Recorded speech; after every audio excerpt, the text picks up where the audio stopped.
ఇవాళ సాయంత్రం కృష్ణా జలాలపై మంత్రి ఉత్తమ్ పవర్ పాయింట్ ప్రెజెంటేషన్. ఎమ్మెల్యేలకు, నాయకులకు అవగాహన పెంచాలని ప్రభుత్వ నిర్ణయం. హాజరు కానున్న సీఎం రేవంత్, మినిస్టర్స్. రేపు సభలో కృష్ణా జలాలపై చర్చ పెట్టే ఆలోచనలో సర్కార్. సంవత్సరాలు మారుతున్నాయి, కానీ కాంగ్రెస్ పాలనలో ప్రజల జీవితాలు మారటం లేదన్న కేటీఆర్. 2 ఏళ్లలో మార్పు ఏదైనా ఉందంటే అది తిరోగమనం వైపేనని కామెంట్. యూరియా దొరక్క రైతులు ఇబ్బందులు పడుతున్నారని వెల్లడి. హైదరాబాద్ హిమాయత్ నగర్లో కిషన్ రెడ్డి బస్తీ బాట.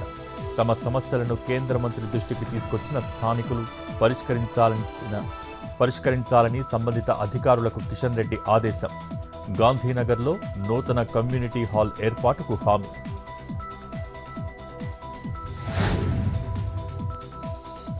ఏపీలో 22A జాబితా నుంచి 5 రకాల భూములు తొలగింపు. ఫ్రీహోల్డ్ భూములపై 2 నెలల్లో నిర్ణయమన్న మంత్రి అనగాని.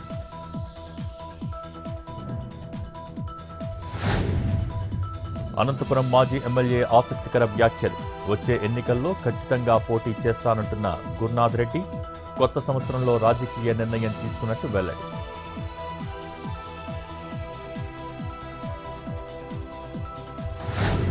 దీక్షకు దిగిన తాడిపత్రి మున్సిపల్ చైర్మన్ జేసీ ప్రభాకర్ రెడ్డి.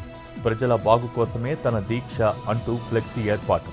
స్వచ్ఛ తాడిపత్రి, తాడిపత్రి ఆస్తులు, అప్పుల వివరాలతో బ్యానర్లు ఏర్పాటు. శ్రీ సత్యసాయి జిల్లా హిందూపురం ఎస్బీఐ చోరీ కేసును ఛేదించిన పోలీసులు. దొంగతనానికి పాల్పడ్డ 2 నిందితులు అరెస్ట్.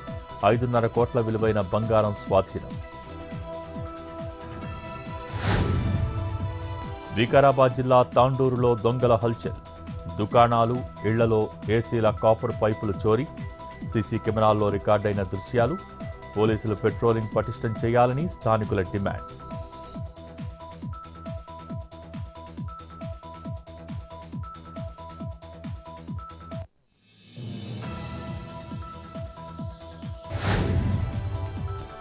సిద్దిపేట జిల్లా బొప్పాపూర్ శివారులో పులి కలకలం. వాగు గడ్డ వద్ద కనిపించిన టైగర్ పాదముద్రలు. ఫారెస్ట్ అధికారులకు సమాచారం ఇచ్చిన రైతులు.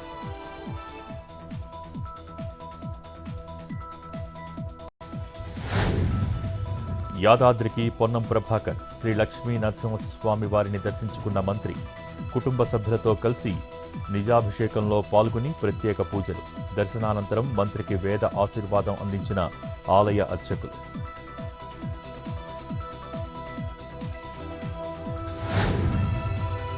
నూతన సంవత్సర వేళ పుణ్యక్షేత్రాల్లో రద్దీ. ఉమ్మడి వరంగల్ జిల్లాలో భక్తులతో కిటకిటలాడుతున్న ఆలయాలు. భద్రకాళి అమ్మవారి దర్శనానికి బారులు తీరిన భక్తులు.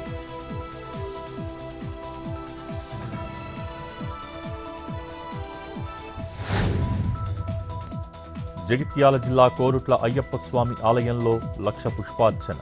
స్వామివారికి ప్రత్యేక పూజలు చేసిన ఆలయ అర్చకులు. భారీగా తరలివచ్చిన భక్తులు.